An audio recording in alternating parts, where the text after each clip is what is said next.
Hi, this is Kevin Martin and Jeffrey Poshman. We're here at the New Jersey HiRailers in beautiful downtown Paterson, New Jersey. And today we're going to take a look at the E8s that came out in the 2017 Signature Edition catalog. These are really beautiful engines. They were built by EMD from 1949 to 1953. It was a popular locomotive that still runs around many railroads throughout the country today in service. What you see here are two A units, number 436, 437. The 436 is the powered unit. The 437 is non-powered.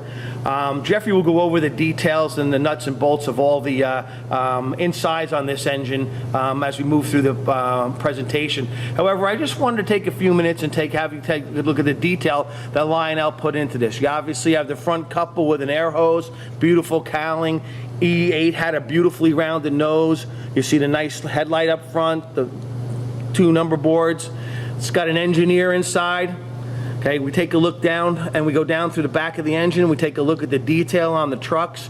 Really, really nice. You see the details, the steps to get into the cab. As we move through here, you notice the lightning stripe. That's one of my favorite things about the New York Central. Beautiful lightning stripe on both the A units. As we move back through here, you'll see the portholes for the windows and the engines. Stainless steel venting to cool off the engines. On the top, two horns. And what's really, really nice is Lionel took a little extra detail here. And you see these little eye-rings here? These were on the original engines. They were used to lift the engine cab from the frame when they had to actually do work on the prime motors. We have some interesting additional features down here. Red markings for the electrical panels. Down the lower portion, when we turn it over, you'll see we have the air reserves down here. And as we move back through here, you see a nice, long, smooth paint scheme, 436, as well as some grab irons along the back here, and a step up here. Cowling on the back side, which is really for the connection portion of it. On the roof line, we have smoke in both the A units, here. Simply follow the procedure to prime your engine when you get it. And we have some beautiful fan detailing across the top here and the units on the top. So we have found that this is a really, really nice engine. We'll have some video of it running on the layout. Paint is magnificent. It's nice and crisp and clear on both units. Out of the box, we had no problem getting this thing fired up and programmed. And we really kind of like this. And as we go through the details, you'll see why we like it. All right, so Kevin did a great job talking about the details of this locomotive. And details are good, but what good is details if it's not going anywhere? So I'm going to talk about the under the hood type stuff and how to get your trains running. So what's nice about these, as Kevin said, they're two A units. But the only thing is, when Lionel did this, only the lead unit here is the powered unit, number 4036, and it's the same with all the other double A units. However, you're still going to get the same great detail on the non-powered A unit. So talking about the powered features, it has two very powerful motors. It is obviously equipped with the state-of-the-art Lionel Legacy control system. It's got Legacy rail sounds, Odyssey 2-speed control. There's a front coupler here is activated. It's an electric coupler. And what is unique about the two A units is that the coupler that links the two A units together on the rear is just a dummy coupler. So when you have your trains running, and I'll get into that in a little bit, when you hit the front coupler, it'll be the pilot coupler on the powered unit. When you hit the rear coupler, when you link them together, it'll be the pilot coupler on the non-powered unit. So as I said, two motors. It runs flawlessly, very powerful locomotive. So let's talk about how do you get your engine programmed. What's unique about these two is that they both need to be programmed as an engine, and Lionel likes to make things easy. So instead of flipping your engine over, all you got to do is remove these little caps here, and you'll find that your switches are right underneath here. So in your powered unit, you'll have your program run, smoke on and off, and Odyssey on and off. In the non-powered unit, you're only going to have your program run and your smoke on and off. So what you'll do is you'll apply track power. What I like to do, I put them on one at a time, switch it to program it engine 36, it's the easiest way to do it because those are the two last numbers of the locomotive. Set, you'll hear the horn, and then you're good to go. Turn the track power off, switch it back to run, and you're good to go. Same thing with the non-powered unit. Program, enter engine 37, and instead of it being a horn, since there's no sound in the non-powered unit, you'll get the lights to flash. Put it back to run, and then you're good to go. What's important to know is that in order to get the most out of this, you need to link them together as a train. So you'd hit train, I would call it train number 36, give it a name, enter the powered unit, set, enter the non-power unit, flip the direction, good to go. One very important thing, because I was confused when I got this out of the box, but after a little bit of research, I found out that Lionel is no longer giving you the little orange pieces to program your engine anymore. So what you'll have to do is you use the little wheel on your legacy remote, and you could name them New York Central E8 4036, New York Central E8 4037. So that has to be entered manually. No longer does Lionel give you the little orange piece. Not a big deal, but it's important to know that, because if you're somebody like me, who's the last couple legacy engines I got had that module, and I'm tearing the boxes up and inside out and ready to call the dealer, why didn't I get it? Well, Lionel doesn't do that anymore, but it does make everything a little bit easier.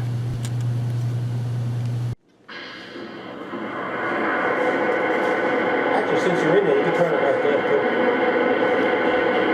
Instead of bringing it over there.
this is a really nice engine. Great job on showing people how to program it. Same to you. Good job with the detailing. And quick question for you here. Sure. We talked about the legacy portion of it, the 990 and how you program it.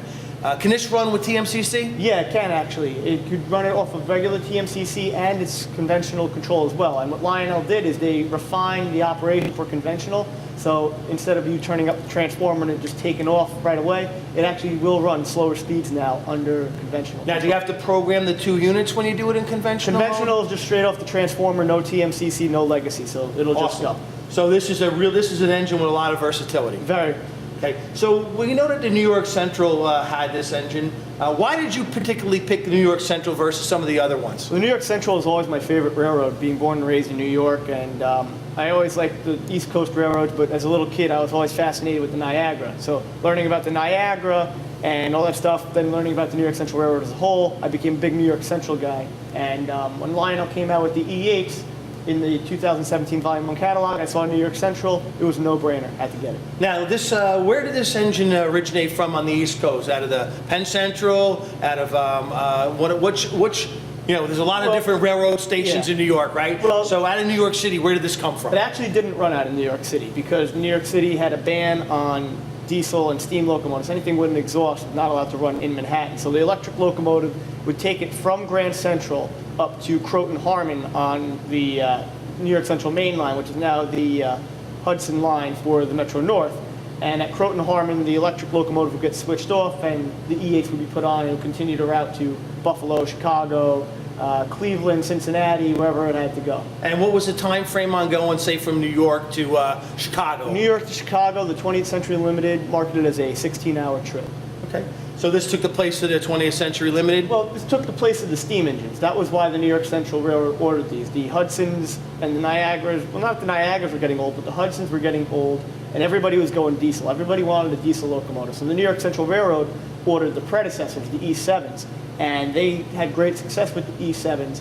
So then when EMD came out with the E8s, they ordered another 68 A units. Now, EMD was the primary builder. They had a demonstrator at one time, right? Yeah. Did they come with an AA, or how did that configure? Well, that's unique. When the EMD put out the demonstrator unit, they only produced a single A unit and kind of marketed it around, which is nice because in the 2017 Volume 1 catalog, Lionel did the same thing. They did the E8A unit, but unlike the other railroads that were featured in this catalog, the E8 demonstrator unit was sold as a standalone A unit. So standalone. So what other railroads were in the 2017 catalog? I'm going to put you on the spot because I don't have it in front of me. So what was there? Good thing I looked at it before. It's, they had the Atlantic Coastline was also cataloged along with the Burlington Northern, the Louisville, Nashville, Conrail, and the Pennsylvania Railroad. All right, so we had a lot of East Coast railroads to a certain degree use them. Did anybody on the West Coast or Central U.S. or West Coast use these things? Or they kind of... Santa Fe had a few. The Union Pacific had a handful of them as well. So they were well known. The Burlington Northern was really, of the West Coast railroads, the Burlington Northern used a lot of them. And a lot of the Burlington Northern E8s, along with the Burlington Northern E9s, continued into what would now become Metra, the commuter service out of Chicago. Okay. And those things still run? Not anymore. They were retired in the late 80s, early 90s. Is there anybody out there that runs these as basically a tour type of thing? Yeah, there's a handful of them. What's nice about the E8s is the fact that they had a very long lifespan. So a lot of them are preserved, and of the ones preserved, there are a handful of them that are still in operating condition on tourist railroads. One of them that comes to mind is the Tennessee Central.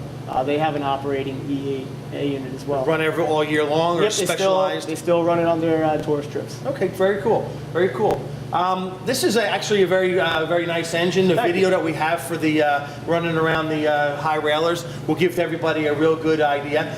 You use a variety of different passenger cars on the video. Yeah. I know that this is primarily a Lionel review, but I know that we use different cars here at the layout. Yeah. I saw some of the Lionel ones. What other cars do you use on there? Well, it was a mix between some other manufacturers, and the reason why I mixed it up between streamlined and passenger, I wanted to show that this thing can pull a nice, long, heavy train. And I modeled this train in the video after the Commodore Vanderbilt, which was like the 20th Century Limited's little sister. So what would happen is when the New York Central got brand new passenger cars, before the 20th Century Limited, the old equipment would then go to the Commodore Vanderbilt. It still ran New York to Chicago. It was still a Pullman train, all sleepers, but it was the budget train. Whereas the 20th Century Limited was like your 5-star hotel. This was a 5-star hotel. You went broke riding it. Well, it wasn't. Yeah, you went broke riding the 20th Century Limited. But if you needed to get to New York, Chicago on a sleeper car, and you didn't want to pay outrageous amounts of money for the time, the Commodore Vanderbilt, equally as luxurious, but didn't have the newest equipment. So it was not uncommon to see streamlined cars and heavyweight cars all mixed together on the Vanderbilt. Now, I noticed when we ran this here in the video, we had about 9 or 10 cars here. I know we tried doing 12 at one point in time, and I know it got a little long. We probably could have ran... Absolutely, it would have pulled that with no problem. It's just the issue with some of the switches on the layout. It didn't like it, but other than that, if you could pull a lot of things. It's dual motor. It's a very powerful locomotive. Like I said, all around phenomenal locomotive.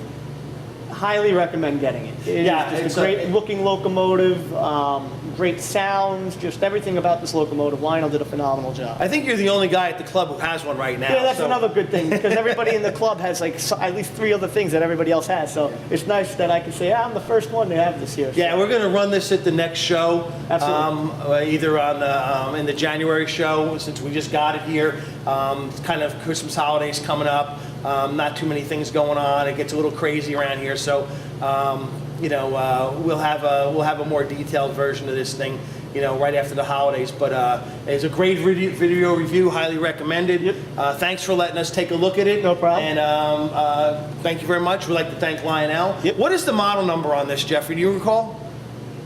We have it on the box. I have it on the box. I can get it for you real quick. I got it. It is. And what's the retail price? We want to give people a little bit of heads up on it. Yeah, let me pull it out. So, the model number on this one is 6-84088, and it retails for $999.99. Well, that's our review of the new Lionel E8s. Jeffrey, thanks a lot for taking us through this new toy. Highly recommended by the New Jersey HiRailers. Yep. So if you have some time, energy, and effort, go out and buy this engine, or come visit us here in downtown lovely Paterson. Beautiful Paterson, New Jersey. You'll enjoy it. Yep. Thanks a lot, and have a great day, everybody. Jeffrey, thank you. No problem, Kevin.